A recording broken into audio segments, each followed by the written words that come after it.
নমস্কার বন্ধুরা, সাসপেন্স আয়োজনে আপনাদের স্বাগত। আপনারা দেখছেন হাড় হিমহিম করা ভুতুড়ে গল্প, পেছনে কেউ দাঁড়িয়ে। সাবস্ক্রাইব করে সঙ্গে থাকবেন কিন্তু। চলুন গল্পটি শুরু করা যাক। রাত তখন প্রায় 12:30। কলকাতা শহরটা যেন ধীরে ধীরে ঘুমিয়ে পড়ছে, কিন্তু অর্ণবের চোখে ঘুম নেই। তার ছোট্ট ভাড়া করা ঘরটা গড়িয়াহাটের এক পুরনো বাড়ির 3য় তলায়। জানলার বাইরে স্ট্রিট লাইটের হলুদ আলো এসে মেঝেতে অদ্ভুত এক ছায়া তৈরি করেছে। ঘরটা পুরো নিঃশব্দ, এতটাই নিঃশব্দ যে নিজের শ্বাস নেবার আওয়াজও কানে বাজছে।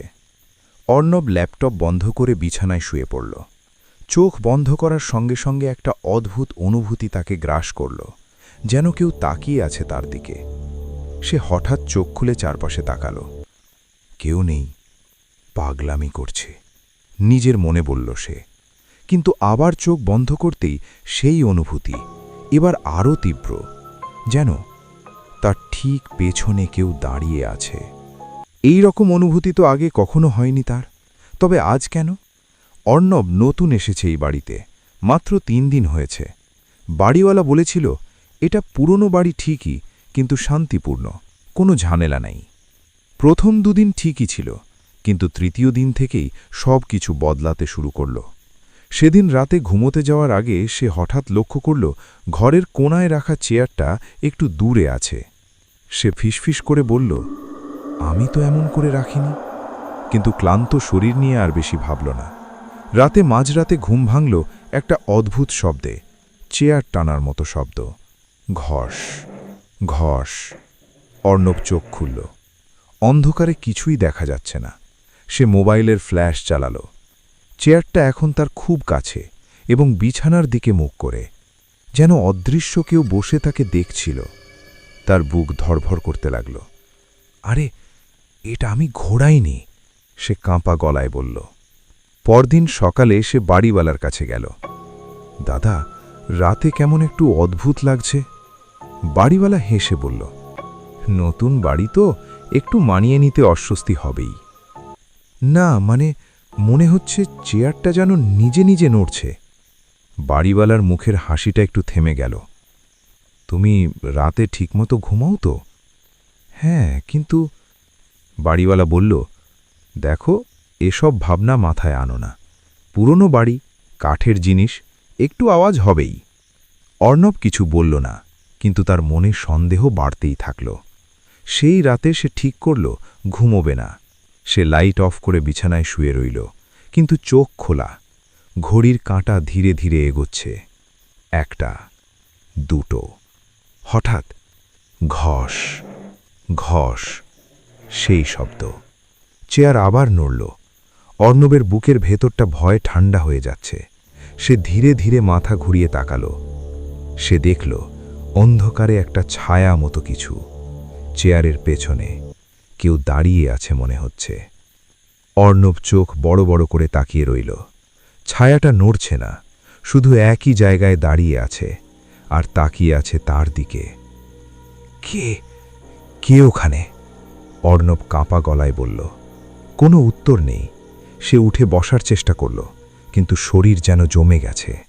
হঠাৎ সে অনুভব করল তার ঘাড়ের কাছে ঠান্ডা শ্বাস। কেউ ঠিক তার পেছনে দাঁড়িয়ে আছে। অর্ণব ঘুরে তাকাতে পারছে না, ভয় যেন তাকে আটকে রেখেছে। তার কানে একটা ফিসফিস শব্দ, পেছনে তাকিও না। অর্ণবের পুরো শরীর ভয়ে কেঁপে গেল। সে ভয়ে অজ্ঞান হয়ে গেল। সকালে যখন তার জ্ঞান ফিরল, সে মেঝেতে পড়েছিল। ঘর এলোমেলো, চেয়ারটা উল্টে করে আছে, আর দেয়ালে একটা দাগ, যেন কেউ নখ দিয়ে আঁচড় কেটেছে। সে আর থাকতে পারল না। বাড়িওয়ালার কাছে ছুটে গেল। এই ঘরে আগে কেউ থাকত? সে জিজ্ঞাসা করল। বাড়িওয়ালা চুপ করে রইল। কি হলো বলুন? বাড়িওয়ালা বলল, একটা মেয়ে থাকত। কোথায় এখন সেই মেয়ে? মরে গেছে। অর্ণবের গলা শুকিয়ে গেল। কিভাবে? বাড়িওয়ালা বলল, লোকজন বলে সে নাকি নিজে নিজেই কথা বলতো, আর বলতো কেউ তার পেছনে দাঁড়িয়ে থাকে সব সময়। অর্ণবের মাথা ঘুরে গেল। তারপর? বাড়িওয়ালা বলল, একদিন তাকে এই ঘরেই পাওয়া যায়, দেয়ালের দিকে মুখ করে দাঁড়িয়ে মৃত অবস্থায়। কিন্তু অদ্ভুত ব্যাপার হলো তার মুখে ছিল একরকম আতঙ্ক, যেন শেষ মুহূর্তে সে কিছু দেখেছিল। অর্ণবের মনে পড়ে গেল সেই ফিসফিস শব্দ, পেছনে তাকিও না। সেই রাতে অর্ণব ঠিক করল আজ সে সত্যিটা জানবেই। সে আয়নার সামনে দাঁড়াল। সে মনে মনে বলল, যদি কেউ পেছনে থাকে তাহলে আয়নায় দেখা যাবে। সে ধীরে ধীরে আয়নার দিকে তাকাল। প্রথমে কিছুই নেই। তারপর হঠাৎ সে দেখল আয়নার মধ্যে তার পেছনে একটা ছায়া, একটা মেয়ের ছায়া। লম্বা চুল, ফ্যাকাশে মুখ, চোখ দুটো কালো, আর সে দাঁড়িয়ে আছে ঠিক অর্ণবের পেছনে। অর্ণব ঘুরে তাকাতে গেল।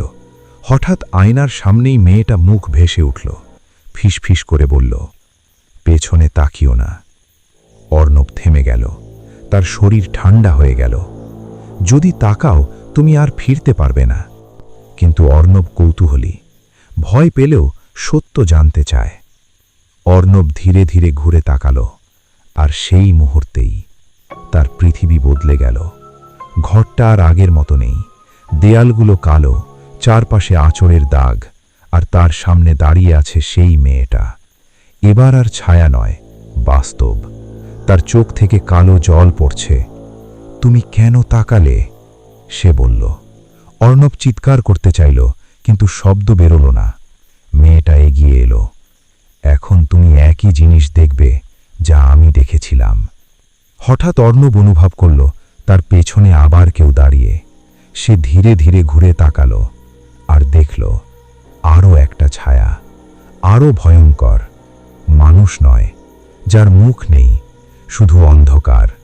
মেয়েটা ফিসফিস করে বলল, সে সব সময় পেছনে থাকে। যখন তুমি তাকাও ও সামনে চলে এসে তোমাকে মেরে দেয়। পরদিন সকালে প্রতিবেশীরা দরজা ভেঙে ঘরে ঢুকল। অর্ণবকে পাওয়া গেল দেয়ালের দিকে মুখ করে দাঁড়িয়ে, চোখ বড় বড়, মুখে আতঙ্ক। সে মারা গেছে। পুলিশকে ডাকা হলো, তদন্ত শুরু হলো। একজন অফিসার বলল, আবার একই কেস, আগের মেয়েটার মতোই। আরেকজন হেসে বলল, সবাই বলে পেছনে কেউ দাঁড়িয়ে থাকে, এগুলো মানসিক সমস্যা। ঘরটা সিল করে দেওয়া হলো। একজন কনস্টেবল হঠাৎ বলল, স্যার, এই ছবিটা দেখুন। ছবিতে অর্ণব দেয়ালের দিকে দাঁড়িয়ে, কিন্তু তার পেছনে শুধু সেই অন্ধকার না, দুটো ছায়া। সেই মেয়েটা এবং অর্ণব, তারা দুজনেই দাঁড়িয়ে আছে, চুপচাপ, আর তাকিয়ে আছে ক্যামেরার দিকে।